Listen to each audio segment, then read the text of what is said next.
दिल को छू जाने वाली सच्ची कहानी। एक कहानी ऐसी भी। हर दिन की तरह मैं सुबह 8 बजे मैं चाय पीने के लिए अपने हॉस्टल से बाहर जाने के लिए निकला। मैं जैसे ही चाय की दुकान वाले के पास पहुंचा, देखा आज चाय वाला वहां पे नहीं था। शायद देर से पहुंचने कारण वो चाय वाला वहां से जा चुका था। मेरे पास हॉस्टल लौट जाने के अलावा कोई और ऑप्शन नहीं था। मैंने सोचा कि आगे जाकर कहीं नाश्ता कर लिया जाए, बहुत जोर की भूख लगी थी। मैं आगे की होटल की ओर जा रहा था, तभी मेरी नज़र फुटपाथ पर बैठे 2 बच्चों पर पड़ी। दोनों लगभग 10-12 साल के रहे होंगे। बच्चों की हालत बहुत खराब और कमजोर नजर आ रहे थे। कमजोरी के कारण अस्थिपिंजर साफ दिखाई दे रहे थे। वे भूखे लग रहे थे। छोटा बच्चा रोते हुए बड़े भाई को खाने के बारे में कह रहा था। बड़ा भाई उसे चुप कराने की कोशिश कर रहा था।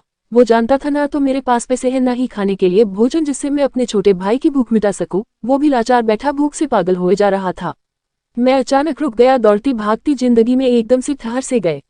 इन मासूम से बच्चों की ऐसी हालात को देख मेरा मन भर आया। इनकी भूख को देख मेरा भूख खत्म सा होगा। सोचा इन्हें कुछ पैसे दे दिए जाए। मैंने उन्हें 10 रू देकर आगे बढ़ गया।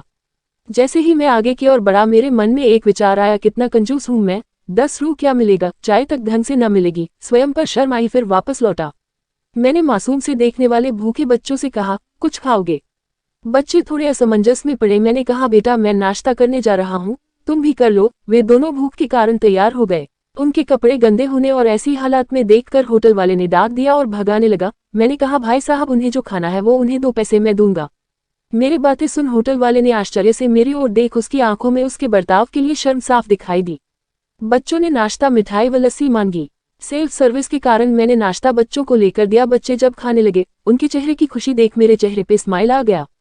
उस वक्त हमें दुनिया की काफी अच्छी फीलिंग आ रहा था। उन 2 मासूम बच्चों को देख अपना बचपना याद आ गया। होटल से निकलने के बाद मैंने बच्चों को कहा, बेटा जो पैसे मैंने दिए हैं उसमें 2 रू का शैम्पू लेकर हैंडपंप के पास नहा लेना, और फिर दोपहर शाम का खाना पास के मंदिर में चलने वाले लंगर में खा लेना। और मैं नाश्ते के पैसे देकर फिर अपनी दौड़ती दिनचर्या की ओर बढ़ निकला। होटल के आसपास के लोग बड़े सम्मान के साथ देख रहे थे। होटल वाले के शब्द आदर में परिवर्तित हो चुके थे। मैं अपने हॉस्टल की ओर निकला। थोड़ा मन भारी लग रहा था, मन थोड़ा उनके बारे में सोचकर दुखी हो रहा था। रास्ते में मंदिर आया। मैंने मंदिर की ओर देखा और कहा, हे भगवान, आप कहाँ हो? इन बच्चों की ये हालत, ये भूख, आप कैसे चुप बैठ सकते हैं? आज हमारे आसपास में ना जाने ऐसे कितने लोग हैं जो गरीबी के कारण एक पल के लिए खाने के लिए उनके पास भोजन नहीं है और न ही उनके पास पहनने के लिए कपड़े हैं।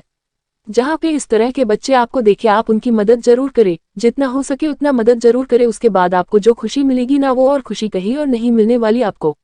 हम बदलेंगे, युग बदलेगा। हम सुधरेंगे, युग सुधरेगा। आपको कहानी कैसी लगी हमें आप अपने कमेंट के माध्यम से बता सकते हैं। आपकी दोस्त और लेखिका Soni. Please like, subscribe, share करें।